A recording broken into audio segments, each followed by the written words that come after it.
like as we're sitting here right now, okay, as we're just doing class, these are still firing, both parts of them, both of these nerve fibers are still firing based on information that the cardiac center of the brain is receiving, okay, and it's keeping our heart under that 60 to 75 beats per minute, which is kind of cool. So even though they will affect the heart rate, they're not controlling it, all right? They're going to have the ability to basically raise that heart rate, raise that contraction strength, but at the same time, come back and help bring it down to normal homeostasis. When things begin to go wrong, okay, with the heart, it's usually going to be due to an actual component of the heart, okay? Now, sure, other diseases and stuff will affect it, but they will also be affecting components of the heart. But now the heart itself, something goes wrong with it, it's usually one of these components, SA node, AV node, one of these valves, okay? Something is going wrong with an actual component of it. When we have these activities of the heart that take place, and I kind of put this up here because sometimes it's difficult to actually remember, okay? So I put it up here as we were watching the video, which one's contraction and relaxation, okay? So these electrical events, the ions moving, okay, they produce a heart cycle. One cycle is made up of the complete contraction and relaxation of the heart. We say that systole is our contraction, diastole, relaxation. Do those terms sound familiar in any way? Mm-hmm. How? Getting your blood pressure. Mm-hmm. What's that systolic pressure? What's my diastolic pressure? The first heartbeat and the last heartbeat. And these are going to be based on sounds that you're listening for if you're taking it manually. All right. A lot of times now they've got the little things, you know, they put the machine and okay. I don't like my blood pressure being taken off. Now, I don't like the feel of the cuff. I really don't. It's not fun for me anyway. Which one's on top? What? Because we have a top number, bottom number.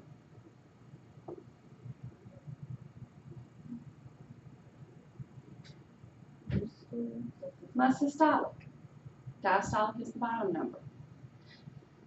Does one create a problem more than the other?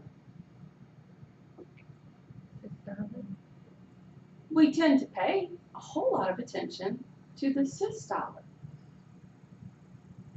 Should you pay attention to the diastolic too?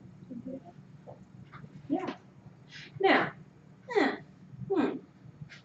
is it as worrisome? It depends. Okay. For the most part, they're paying attention to the top number. Do you know why?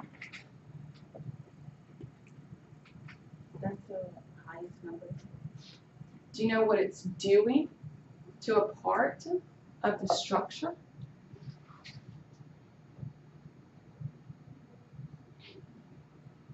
Pressure. I mentioned earlier that we're going to see the flow of the blood be dependent on valves, that little bit of contraction with the papillary muscles. But we're also going to be dependent on pressures within the chambers themselves, okay? and then a pressure that becomes an external force, which is what we measure, okay? Now, that measure we get from the external force is indicative of what the pressure is in that chamber, i.e. the ventricle or the atria, okay? So it's indicative of it, okay? The problem with it, if that pressure is too high, we're going to see that the contraction, a lot of the ventricle, okay, is affected. And that will create an issue of the aorta coming off of it, which, believe it or not, even though it's a very tough structure, trust me on that, it's delicate. I know, how can that be? It is. They can burst. So, pressures that are too high, yeah, they're a bit of a problem. Pressures that are low can be a problem too, but for a whole other reason. So when we talk about this contraction and relaxation, and we set up our cardiac rhythm, that's very important, okay, to the function of the heart. So we have that SA node, which is hopefully setting the pace, therefore being called the pacemaker. Hopefully the SA node is firing correctly, and we create our sinus rhythm.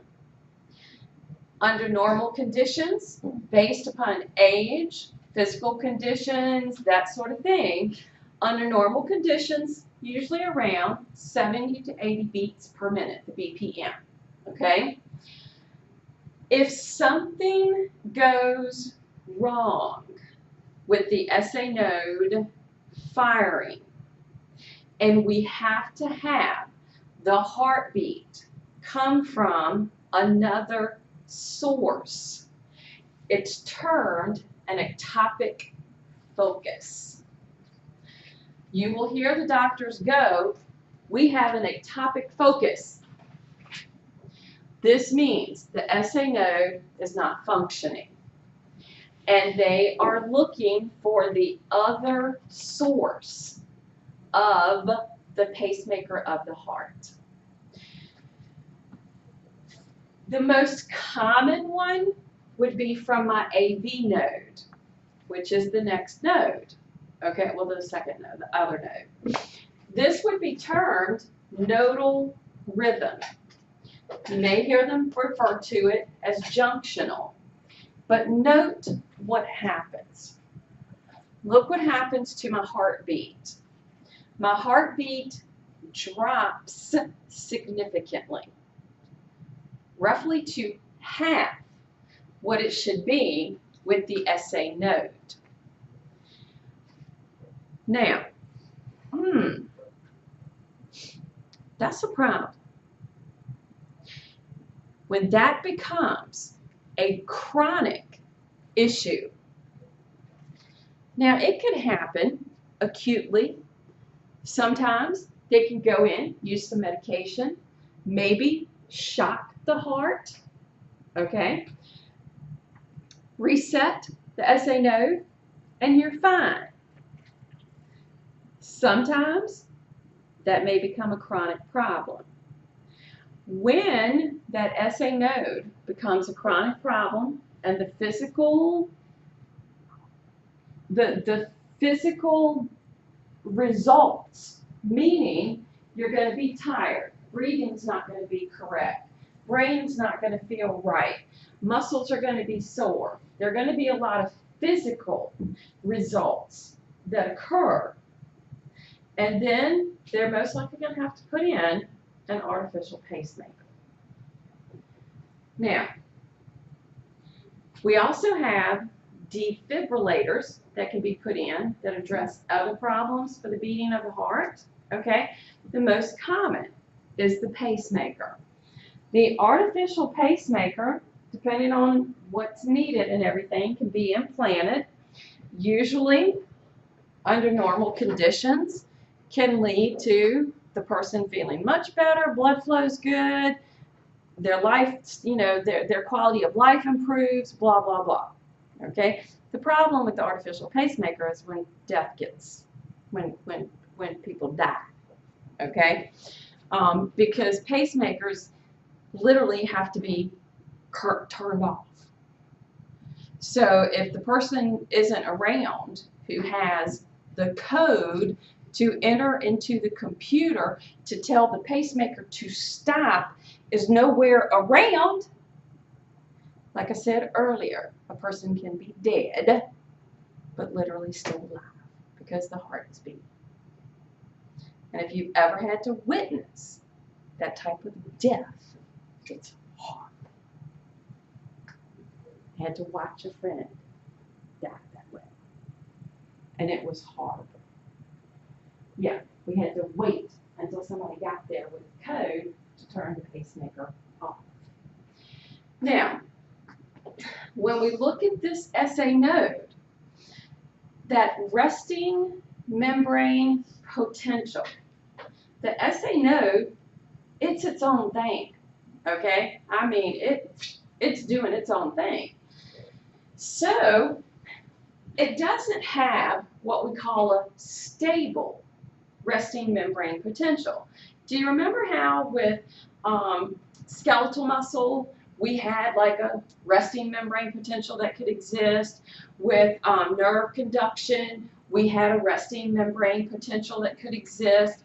The actual SA node itself, okay, it just gradually depolarizes, giving us that little bit of potential to keep the heart beating. And so what it does is it basically just simply keeps a slow flow of sodiums moving. But think about it.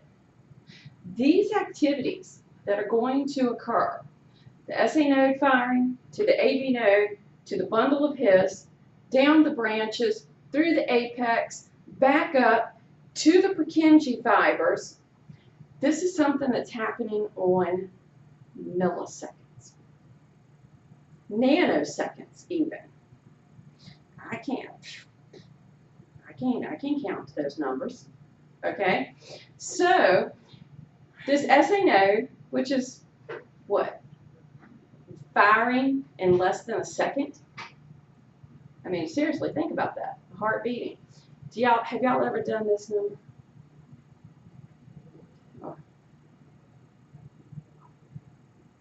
Count your heartbeats? Okay. Well, if you do, for the most part, chances are it's firing more than once a second. Once a second would only be 60 beats per minute. That's low. So it's actually firing faster. So we're talking an entire cycle occurring in less than a second. Nanoseconds, these events are taking place. And it's going to allow for that actual cardiac cell, which is carrying out the activity, to relax. I know, it's kind of like, I'm kind of like, what? Okay? So, how do we know that it's doing this? Like I said, we can test it. Anybody in here ever had the ECG? Never had one? I think I give it to people. Do y'all do like the 12 lead, everything? Okay. Have you had one? Yeah, it was like when I was younger and I used to have chest pains all the time. And you like with the little sticky thing. It's kind of fun, but I say that because I'm like, let me see. Bless her heart, my doctor, she's so good, and and then she kind of left me in the room with the machine one time, and I was like, oh, well, that wasn't a good thing to do. And she's like, what did you do? And I'm like, And so, it's kind of fun to look at it. For me,